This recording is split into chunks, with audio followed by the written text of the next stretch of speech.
Hello everyone, I'm Snowy Wood Creatures and welcome to today's video. Okay, so do I have an impressive isopod for you? This one is well worth sticking around for.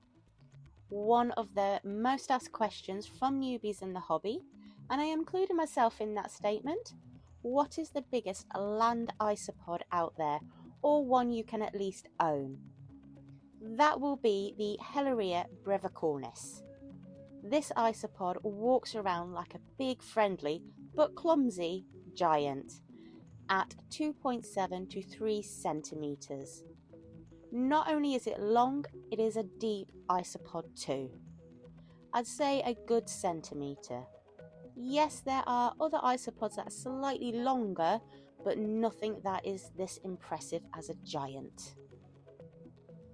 Next up, I might as well let you know where they originate from. Personally, I thought it would be the rainforest. I was completely wrong. They are from the islands of Corsica and Sardinia. So what temperature should they be at? You have a window of 20 to 24 Celsius. Mine will sit at about 24 to 25 Celsius and overnight have a gradual drop to 20 Celsius. As for humidity, you want this to be at 70%. I'll explain more by going into their personal traits. First up though, I'll touch base on their coloration. They tend to be a sandy beige colour with yellow freckles, and some can have an orange looking base with the same freckles too. These isopods can be a little more shy than others, and tend to only come out late evening to early hours of the morning. They are light sensitive isopods as well, so do ensure they aren't kept anywhere bright.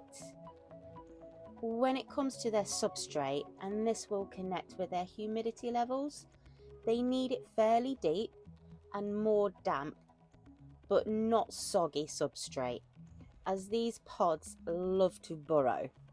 They are like the millipedes of the isopod world. For mine, I keep a good 4/5 of the tub with damp substrate and a small area of dry leaf litter mix if they want it. But the leaf litter mix is also in the substrate as well. Another note about their substrate, I still do my mix, as you might have already seen. If not, you can find it in my Something a Little Different playlist.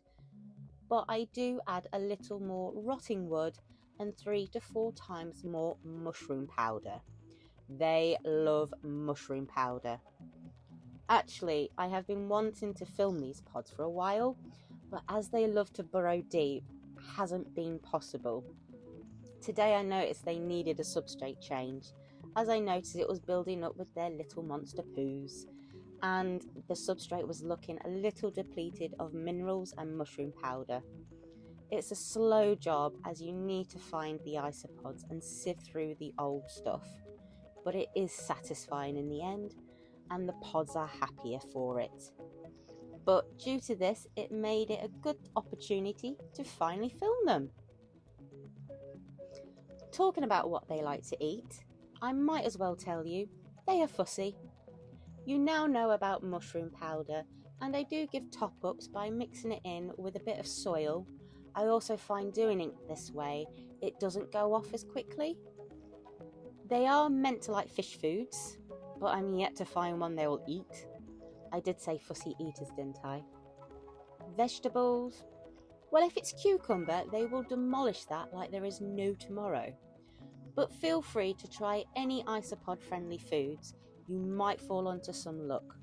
Otherwise, your normal staples in your substrate mix is a winner. So your leaf litter and decaying wood is a must-have. Reproduction rate. It is interesting, as there are some theories out there. Firstly, the female can only fall pregnant once in her lifetime. I'm not sure if this has been proven to be true or false.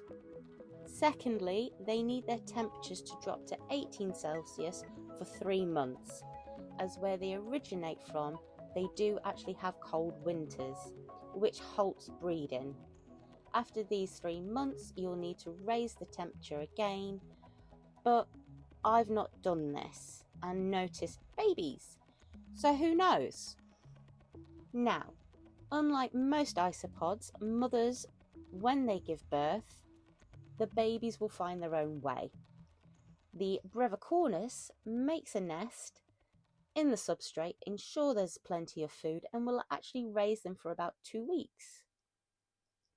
It will take 8 to 12 months for a newborn to hit adulthood.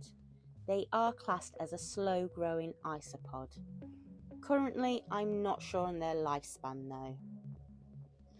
Well, I think this gives you a basic view of the little monsters, Helleria Brevicornis. You will need to tell me in the comment box, what do you think about them? But in the meantime, if you wouldn't mind giving me a like and a subscribe, because it is free, that would go down greatly. And then I will be sure to catch you on the next one. And until then, pod out!